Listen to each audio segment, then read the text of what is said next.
Swaikab and welcome to this part 3 of film photography. And this one is the film that I chose not to submit, but I'll still do a quick vlog with it and give some background between each images.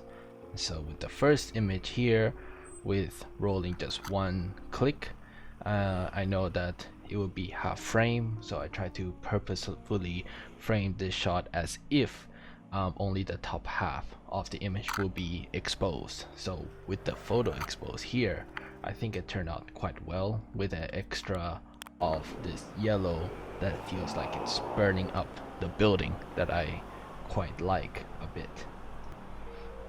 Now about the camera itself, I'm using the Olympus OM10, which is an aperture priority camera unless you have the adapter, in which case I do not have, using the 50mm 1.8 and sometimes switching to the 28 f2.8, which will come much later. I took this out for a total of 3 days, and so one thing about this photo walk and shoot is that I'm just sort of pretending that this entire roll of film is what I would normally do in a regular sort of street photography shoot. And sometimes with the OM system it will choose a slower shutter speed, and so with this image in particular, it's obviously too blurry, and out of all the other blur photos, I think this is one of the worst. But with blurry photos, if I change it to black and white, I think it can be saved just a little bit. But you do tell me what you think. In this case, I feel like her arms being spread out gives a nicer gesture at the very least, and the contrast between her clothing and her face just brings back the image just ever so slightly. But it's still not nice to have a blurry image. But in the other images that I will be presenting, I think some of them will work much better. This one image, and if you watch the flash photography vlog that I made, which was one of the first time that I asked permission to take someone's photo or a scene, this is sort of a second time, and in this case I kind of bought something from the guy at the very least, since he's trying to sell some food, and with that exchange I asked him for permission to take his photo, and this is how it turns out. And I really like the results, mainly because I saw that the light was right above him. There's quite a nice shadow between highlights, and I think this just turns out really great. But at the same time, when asking people to take photos, it's quite funny that the next person that I ask, since I'm now feeling a little bit more confident that I was approved once, this next guy then just disapproves very I don't want to say aggressively, but he was like disapproving of me taking his portrait. So you just have to like take some wins, and you certainly will have to sort of accept some sort of some losses.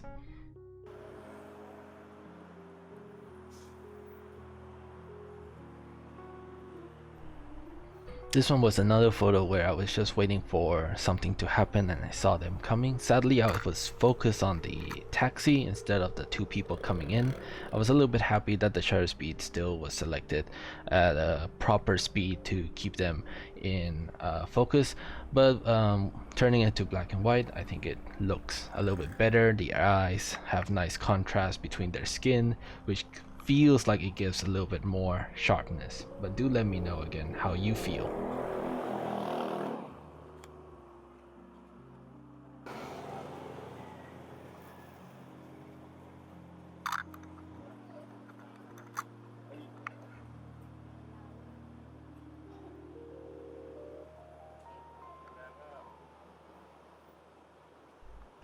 Something I forgot to say about my previous and first portrait series is that people with like films, they would show their sort of slides of taking multiple exposures of one scene, and that's just something that I don't do in film, since I have a limited amount of films. I want to just take as many scenes as possible and just have each photo just be correct. If I were to like work a scene as they call it, I would then use a digital camera instead. But this would be one of those moments where I took 2 exposures of this scene, having people walking through some graffiti artwork. I think the second one with the lady with a more vibrant dress, even though she's a little bit blurred, works a little bit well, also because the guy that is a little bit forward is sharper and sort of maybe anchors the image more.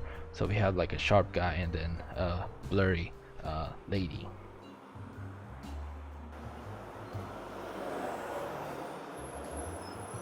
This one I definitely should have waited just a little bit longer and have more patience. If I waited for her to face the delivery man, who's the grab guy on the right hand side, then it would have made maybe a better photo.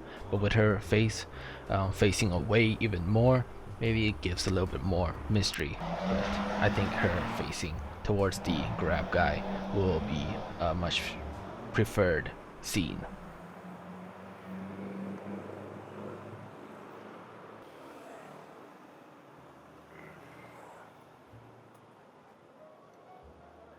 This one I'm a little bit happy with. It was a darker scene. The shutter speed was pretty much fast enough, though the guy was still being blocked by the light. If he was to move a little bit more towards the right hand side and his face is sort of in between the 2 light poles to frame him up, I think it would have been a much stronger shot.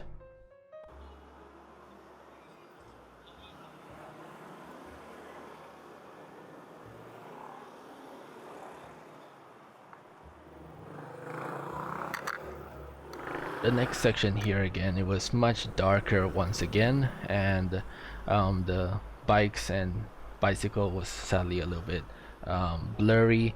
In this case, even making it black and white, I still think that the motorbike on the right hand side, if I were to take this photo a little bit sooner, where it's sort of in between the 2 so people walking away from the camera, I think that would have been better, and the bike as well a little bit to the right as well, and so each elements are separated on their own. I think it could have been better, but in this case doesn't feel so good.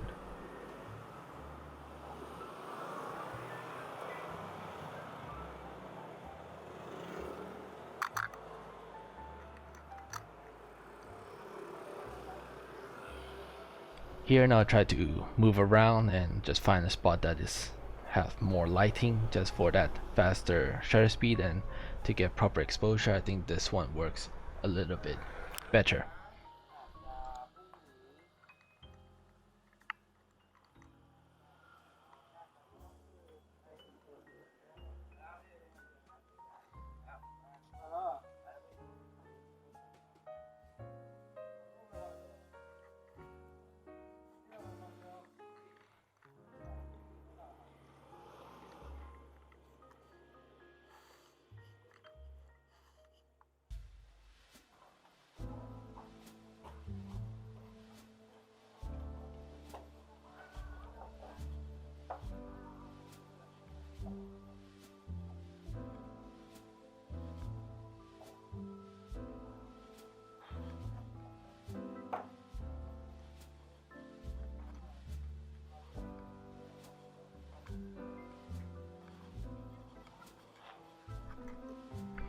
Here now I just came to visit the Air Lab place, and they have like a lot of these sort of very large dogs, and I thought I would have enough lighting, but obviously not. The dog came into the light and it was still sort of underexposed to the camera's eye, and then the dog became blurry. But I do like, I think, the black and white version. The ears tend to sort of still be clear enough for the viewer. His face is still kind of there and it's a little bit abstract, I suppose, which could work in black and white.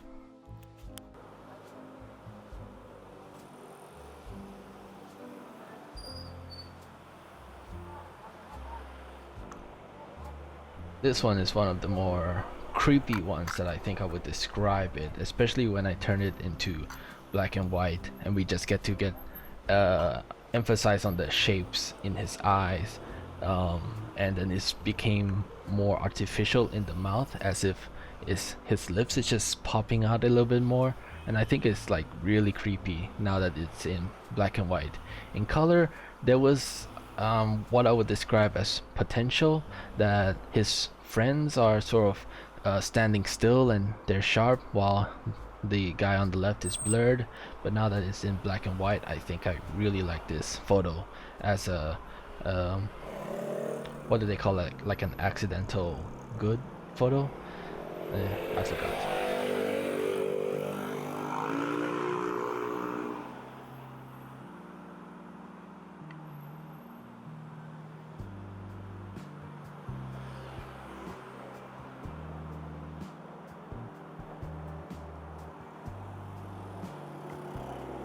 So this is the last shot for tonight. It's starting to get really sort of dark, and all of the photo shutter speed is just getting a little bit too slow for my liking. But even here, turning it into black and white, I think it has some sort of value or beauty to it that the person's riding through. I thought I would get like a faster shutter speed because of the bike being under like the spotlight of the sidewalk here, but sadly it was not the case. I think if the bike was just somewhere else in the entire frame, not blocking the lady, it could have been a little bit better. But in this case, I think it just didn't work, even in black and white, sadly.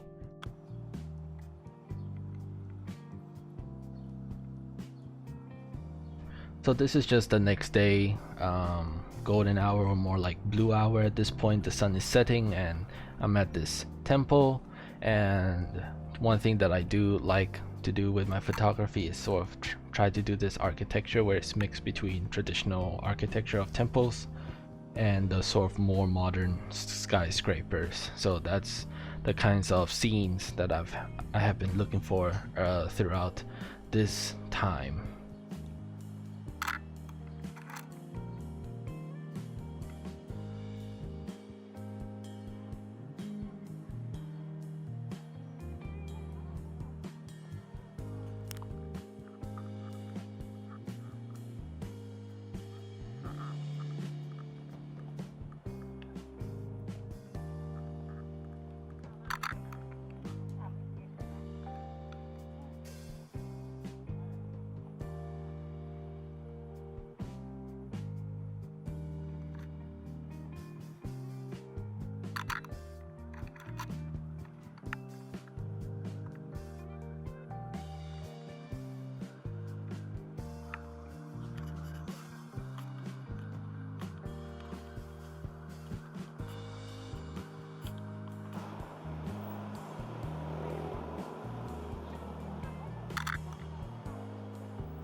Now I knew I shouldn't have taken this photo, but I was glad. The scene was obviously too dark, but I thought the lighting on the cart would maybe give some impressions, and I actually got the camera to have a fast shutter speed. And so the reason why it had a faster shutter speed was supposedly that the metering was exposing for the light on the cart itself, and because the cart itself was very bright, it shows a faster shutter speed to sort of freeze the movement.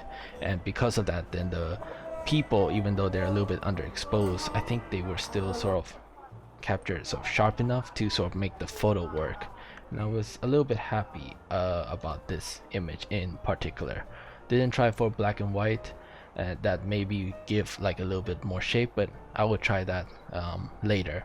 I do like how both sort of mother and daughter both were sort of have the same kind of stepping as well, that they're in unison. And I just like the maybe the blue in the colors and the contrast with the reds as well. And one of the reasons why I did not want to try to change this into black and white, the colors here are still better to keep.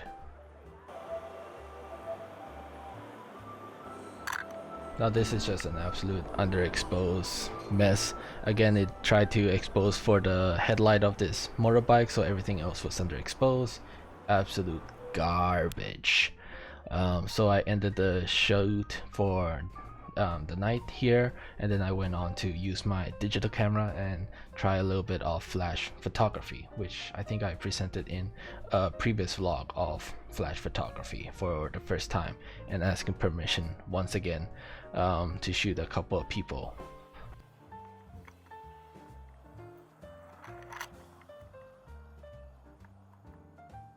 So this is the next and sort of final day before I finish up the roll, and just took a sort of standard shot of a place that I visit.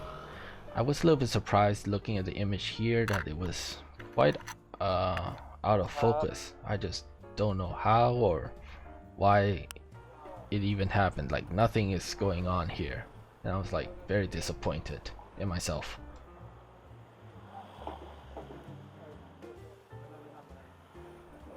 But turning around once again, person selling just sort of waited, and there seems to be a nice light shining onto him, so just wanted to take a quick photo. He was very patient and don't really mind me. He was just sort of catering to the customer, which is quite nice, and I think this photo came out quite good.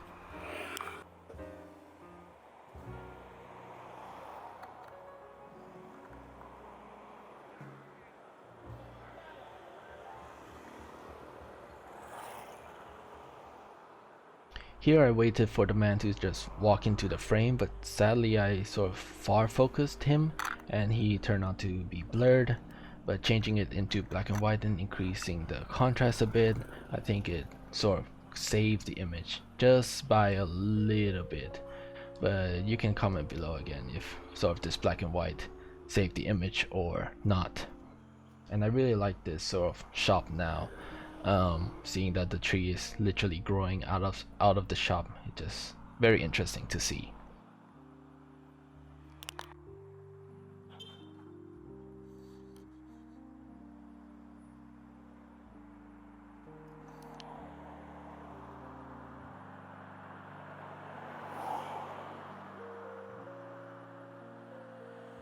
So here comes the last and final shot.